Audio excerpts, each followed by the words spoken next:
এভাবে ডিমটা রান্না করলে খেতে অসম্ভব মজা হয়।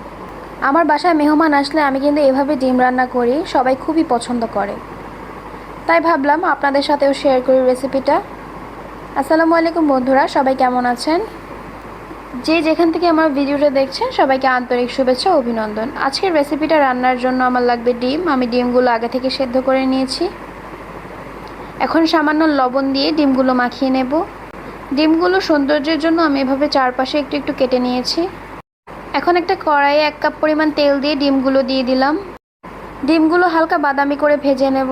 ভাজা হয়ে গেছে, এখন উঠিয়ে নিলাম। ডিম ভাজার তেলে দিয়ে দিলাম 1 কাপ পেঁয়াজ বাটা। পেঁয়াজটাকে ভালো করে কষিয়ে নেব। ভালো লাগলে চ্যানেলটাকে অবশ্যই সাবস্ক্রাইব করে নেবেন। এখন দিয়ে দিলাম 1 টেবিল চামচ আদা ও রসুন বাটা। এরপর দিয়ে দিলাম শাহি গরম মশলার গুঁড়া।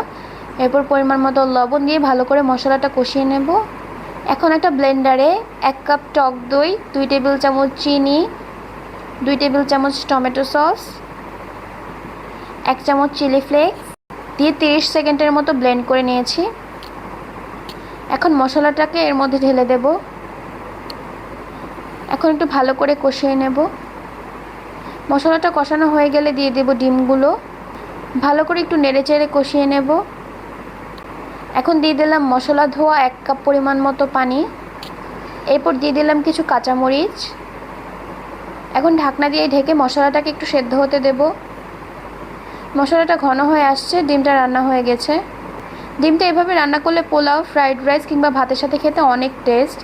এটা রান্না করতেও সময় খুব কম লাগে, তাই বাসায় মেহমান আসলে খুব ঝটপট রান্না করা যায়। রান্নাটা ভালো লাগলে চ্যানেলটা সাবস্ক্রাইব করে নেবেন।